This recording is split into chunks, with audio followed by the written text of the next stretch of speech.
games. It looked unbelievable. Carlos Dunlap's a big pickup for us. Jamal Adams has been unbelievable. Diggs. Bobby Wagner's as good as it gets. I don't know if there's been ever a better linebacker. There's been some good ones, and that's a big comment. But, I'm just grateful for our guys. DK Metcalf made some great plays today. He got a lot of catches. Tyler, special. Guys ran the ball really well. We had that holding call. It could have been another touchdown. We had a couple big plays that could have been there, too, as well, to really break the game open. But we kept battling. We did it together, and that's what championship teams do. And so I just love playing. I love being prepared. I love winning, and I love the process more than the end result. Let's talk about this kid, DK Metcalf. Yeah. You threw for 230 yards tonight. He had 177 of them. Just what makes this connection between you two work? What makes it so special? Well, I'm going to get on him because we could have had even more. Oh, my goodness. We're going to laugh about it. But, I think that the best thing about him, first of all, he keeps God first. The second part is he loves his teammates. He loves the work ethic. The third part is he always wants to do it right. If we miss something, we're gonna get it in practice right after practice, the beginning of practice, whatever it is. And he's old school in that approach. And guys like Tyler Lockett, he's been special. Tyler has been special for me for so many years. And those two guys bond so well. David Moore made a great touchdown in this corner over here, right where we are right now, Lisa. And he's always prepared. Guys are ready. And I think the coaches do a great job getting them ready. And, we have fun while doing it. All the offseason work, it pays off. And so, it's who he is as a person that makes DK so special. You have 5 games to go. You're now in sole possession of first place in the NFC West. Just going down the stretch, how do you like your chances from here on out? Well, you always want to get to December with a chance. I think the best thing we can do is stay neutral. Not get too high, not get too low. Keep believing in what we're doing. Have great language throughout the weeks, throughout the days. Stick together, stay safe as possible. Obviously, with COVID and everything else, that's a key part to it, and making sure we're doing our part to be disciplined and protecting our family and our loved ones. And then I think more than anything else, it just never stop believing. Never stop believing what we're doing. So we can stay neutral, protect ourselves, and put in the work, keep our heads down, stay neutral along the way, and protect each other. I think we got a chance, and I always love having a chance. Congratulations on another primetime win, and happy birthday, Russell. Oh, thank you, Lisa.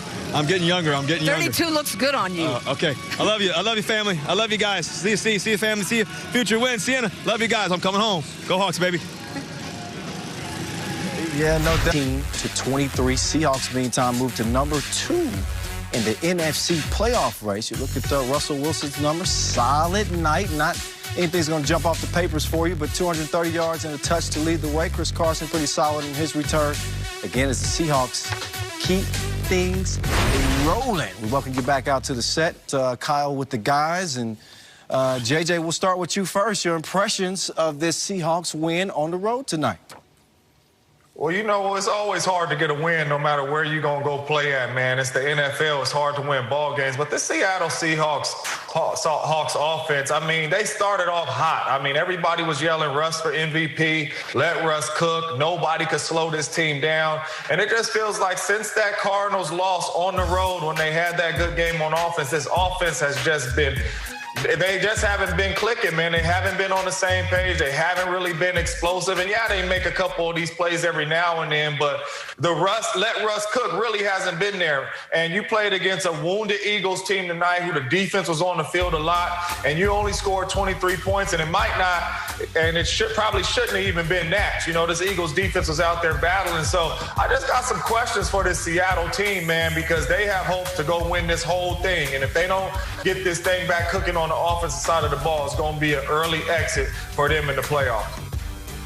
JJ, to me, watching this game, the tempo was set early, and I think Pete Carroll came into this game thinking that the Eagles aren't going to score a lot of points. And so when you go for it on your first drive on 4th and goal, and you don't kick a field goal to put points on the board, to me that told me that they don't respect the Eagles' offense. And so then on the second drive, you do the same thing. Halfway to the field, you go through it on 4th and about 4. So to me, the Seahawks realized they only needed to score a few points to win this game. They weren't concerned about the Eagles' offense. Now, back to your point about how he started off. No, this is not the best game they played. But to their credit, they did play a team that is, just desperate right now. A team that's really not that good.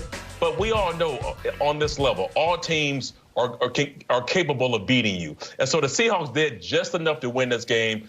They're fine. I'm not concerned about them. They lead their division. They're probably the best team in that division. So listen, they took care of business. They didn't lose this game, so kudos to them. JJ, I know you were keeping a close eye on the matchup between DK Metcalf and Darius Slay. Obviously, DK Metcalf won that matchup tonight big time. How'd you think about the way that played out? Yeah, I mean, it was a battle all game long. I mean, Darius Slay is one of the best in the business at the corner position. I mean, he could play press, he could play off, he could do it all.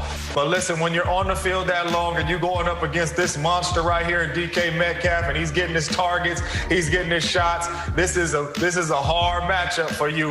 And, I mean, DK Metcalf came out here and really got after him. Every target, DK had a chance to go up and make a play. And whether it was intermediate routes, whether it was the bombs, DK Metcalf got the most of Darius Slay today. And for me, it was the tough catches as well. See, this right here is a deep over. Darius Slay trying to get through all the mess. But the high point balls, the fade balls, the one-on-ones on the outside, DK won this matchup. But Darius Slay battled all night long. And this is what you like to see. This is why you tune in to watch these games on Monday Night Football, to see big-time matchups like this happening. As you guys already know, Carson Wentz has been under fire recently from his play tonight. And former Eagle Terrell Owens taking to Twitter to offer his opinion on the whole Carson Wentz thing. He says this: so funny listening to the commentators like Brian Greasy make excuses for Carson Wentz, claiming it's his protection. The first series of the game, he threw 3 incomplete passes that had nothing to do with protection. How about his underthrow of the tight end on Bobby Wagner? Hashtag Monday Night Football. TD, I toss this one to you. Does T.O. have a point with his criticism of Carson Wentz? I think Carson Wentz should bear the brunt of the criticism. Listen, he's the quarterback. He's making all the money. And sometimes a quarterback has to be able to play above the other guys on the squad. And we've seen that in the past. You know, for many years, Tom Brady, offensive line wasn't the greatest, but you have to be able to play through that stuff. And we have to be able to see that from the quarterback position. And too many times you see Carson Wentz, he's forcing things. He's trying too much to make big plays. He's missing some of those quote-unquote easy throws. So yeah, he should get the majority of the criticism. But the offensive line has been shuffled every single game. Seems like they're not consistent up front. The receivers aren't helping them out. Miles Sanders dropping passes. You know, Ward. Those guys aren't making these spectacular catches to help the quarterback out. So everybody needs to take responsibility for the way they're playing. But the quarterback sets that position, gets the high praise, gets the high dollars. When they win games, he gets all the credit. So right now, he needs to take the blame. See, you hit it on the nose at the end right there, TD. When they win games, they get all the credit, right? So when they lose them, hey, you got to take all the criticism. And we know, just like when we win games and you go on a win streak, the quarterback's getting all the credit. But in the locker room, the quarterback's always saying, it's my teammate, it's TD, it's JJ making good catches, it's my teammates. But when you're losing, it's us in the locker room saying, hey, Carson, it's not all on you. We got to make some plays for you.